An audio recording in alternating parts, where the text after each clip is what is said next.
Hello दोस्तों, कैसे आप लोग? होप करता हूँ आप लोग अच्छे होंगे।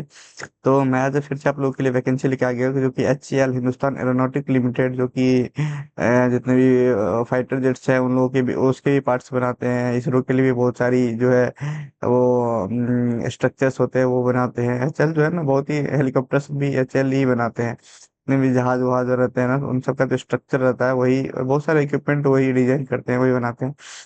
तो देखिए, HAL में जो वैकेंसी है ना, आप लोग के जो डिप्लोमा वालों के लिए वैकेंसी है, इलेक्ट्रिकल वालों के लिए भी, इलेक्ट्रॉनिक्स वालों के लिए भी है, और मैकेनिकल वालों के लिए भी वैकेंसी है इसमें। तो ये जो वैकेंसी है ना, वो एक्चुअली कॉन्ट्रैक्ट वालों के लिए है। तो जिन लोगों को कॉन्ट्रैक्ट वैकेंसी में इंटरेस्ट नहीं, वो लोग वीडियो स्किप कर सकते हैं। लेकिन मेरी एक बात सुन लो, आजकल जितनी भी वैकेंसी आ रही है ना, उसमें मैं देख रहा हूँ कि सब में जो है एक्सपीरियंस एक्सपीरियंस एक्सपीरियंस एक्सपीरियंस दिख रहा है। तो ये 4 साल का कॉन्ट्रैक्ट है। इसमें आप लोग अगर आप लोग फ्रेशर हो ना, कहीं जॉब नहीं कर रहे हो, तो आप लोग क्या करो, तो अप्लाई करो।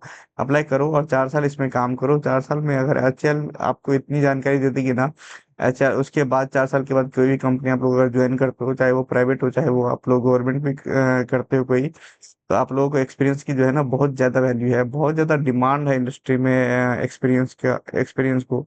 तो आप देखोगे कि जहाँ पे लेवल 7 की सैलरी मिल रही है ना नॉर्मल लोगों को, वहाँ पे एक्सपीरियंस वालों को जो है लेवल 10 की सैलरी मिल रही है। मतलब बहुत ही ज्यादा सैलरी मिलता है। और आपकी इज्जत भी बहुत रहती है अगर आप एक्सपीरियंस हो तो। अगर आप कितने भी बड़े पोस्ट पे चले जाओ ना, अगर आप लोग के पास एक्सपीरियंस नहीं है, तो आप लोग को प्यून भी अच्छे से ट्रीट नहीं करेंगे। उसको पता है कि चलो ठीक है, पढ़ के ही ना आ गया यहाँ तक। लेकिन ज्यादा एक्सपीरियंस नहीं रहता है, तो उन लोगों को वैसा ही ट्रीटमेंट मिलता है, वो जो कि सही भी है। मेरे अकॉर्डिंग वो गलत नहीं है। तो चलिए, आज की जो वैकेंसी है ना HAL में, हम लोग उसकी बात कर लेते हैं। तो देखो दोस्तों, ये जो वैकेंसी है ना, आपकी हिंदुस्तान एरोनॉटिक लिमिटेड, ये नासिक की वैकेंसी है। तो आप लोगों की पोस्टिंग जो होने वाली है ना, वो इनिशियली नासिक में ही होने वाली है। यहाँ पे देख लीजिए, यहाँ पे लिखा है मैक्सिमम 4 इयर्स का आप लोगों का जो है ना, वो टेन्योर बेसिस पे, यानी कि कॉन्ट्रैक्ट रहेगा आपका 4 ईयर का। इसमें आप क्या बनते हो, आप ऑपरेटर का पोस्ट है, operator electrical electronics, operator mechanical, operator fitter के लिए भी है। फिटर जो कि ITI की है उन लोगों के लिए वैकेंसी है। तो देखिए, इलेक्ट्रिकल में एक वैकेंसी है। ठीक है दोस्तों, वैकेंसी जो है ना, वो बहुत ज्यादा कम है। चलिए, इसके बारे में आप लोगों को एक बात बताता हूँ। हाँ देखो दोस्तों, इसमें नंबर ऑफ वैकेंसी है ना, बहुत ही कम है, एक दो वैकेंसी है। तो ये बहुत ही छोटे ऐसे नोटिफिकेशन होते हैं, जिसके बारे में ना ज्यादा लोगों को पता नहीं चलता है। बहुत कम लोगों के बारे में पता चलता है, कम लोगों को पता चलता है। उसके लिए क्या होता है ना, इसमें कंपटीशन बहुत ही ज्यादा कम हो जाता है। आप लोग अप्लाई करेंगे ना, तो देखेंगे कि मैक्सिमम ज्यादातर लोग इसमें आते नहीं है। और बहुत कम लोगों के पास इतनी इन्फॉर्मेशन ही नहीं रहती है कि ये छोटे वैकेंसीज को देखा। जिन लोगों का कॉन्फिडेंस वैसे भी कम रहता है ना, वो लोग क्या करेंगे, एक दो वैकेंसी छोड़ के छोड़ देते हैं।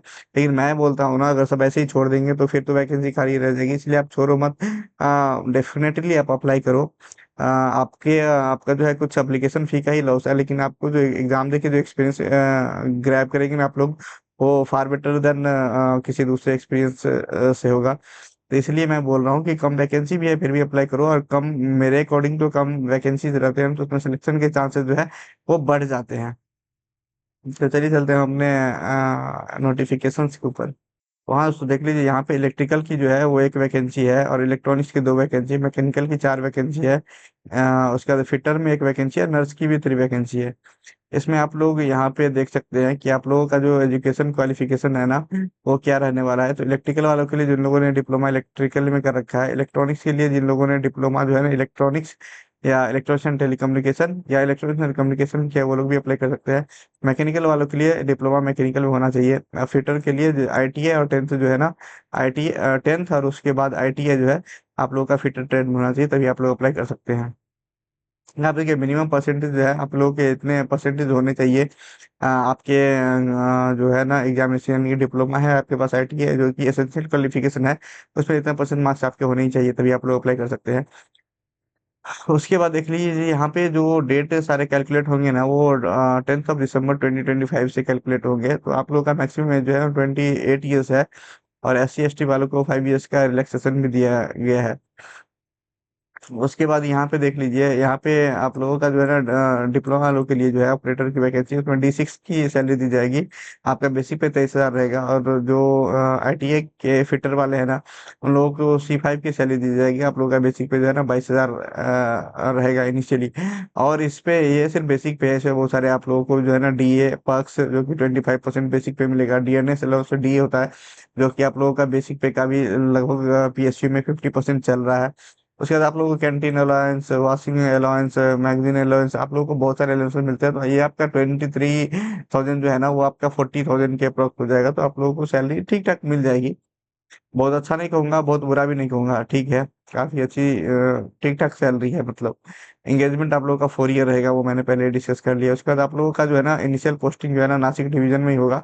उसके बाद रिक्वायरमेंट के अकॉर्डिंग जो है ना, रिक्वायरमेंट के अकॉर्डिंग आप लोगों को जो है ना किसी दूसरे डिवीजन या ऑफिस में ट्रांसफर दिया जा सकता है, वो HCL का ही ऑफिस रहेगा।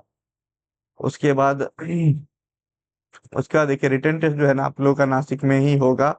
और उसकी जानकारी जो है आप लोगों को इस वेबसाइट पे दे दी जाएगी। तो आप लोग वेबसाइट को रेगुलर विजिट करते रहिए। ठीक है, देखिए 2.5 घंटे का आपका एग्जाम होगा, उसमें 3 पार्ट्स में एग्जाम होगा। पार्ट 1 में 20 क्वेश्चन रहेंगे जनरल अवेयरनेस के। पार्ट 2 में जो है ना 40 क्वेश्चन रहेंगे इंग्लिश और रीजनिंग के। पार्ट 3 में 100 क्वेश्चन रहेंगे आपके कंसर्न डिसिप्लिन से, यानी कि आप इलेक्ट्रिकल मैकेनिकल सिविल से हैं तो उससे क्वेश्चन रहेंगे। सिविल वाले तो अप्लाई नहीं कर सकते इसमें। देखिए यहाँ पे सबसे बड़ी बात, नेगेटिव मार्किंग कोई नहीं है। तो ये इस बात का काफी अच्छे से ख्याल रखें आप लोग। और देखिए हम 50% जो है ना मिनिमम आप लोगों को सिक्योर करना ही है, मतलब मिनिमम पासिंग मार्क्स जो है ना 50% है। उसके बाद आप लोगों का डॉक्यूमेंट वेरिफिकेशन होगा, उसके बाद आप लोगों का मेडिकल एग्जामिनेशन होगा। उसके बाद ही आप लोगों का फाइनल सिलेक्शन होगा। देखिए यहाँ पे क्या मेडिकल एग्जामिनेशन। उसके बाद यहाँ पे देखिए अप्लाई कैसे करना है। तो ये वेबसाइट है इसकी, ये वेबसाइट दी हुई है इसकी। आप लोग इस पे जाके अप्लाई कीजिए। अगर कोई प्रॉब्लम आता है तो मुझे बता सकते हैं, मैं एक वीडियो भी बना दूंगा सेपरेट कि आप लोग अप्लाई कैसे करना है। लास्ट डेट जो है ना वो 31 दिसंबर है। आप लोग लास्ट डेट यही है। तो जाइए और अपन लोग अप्लाई कीजिए।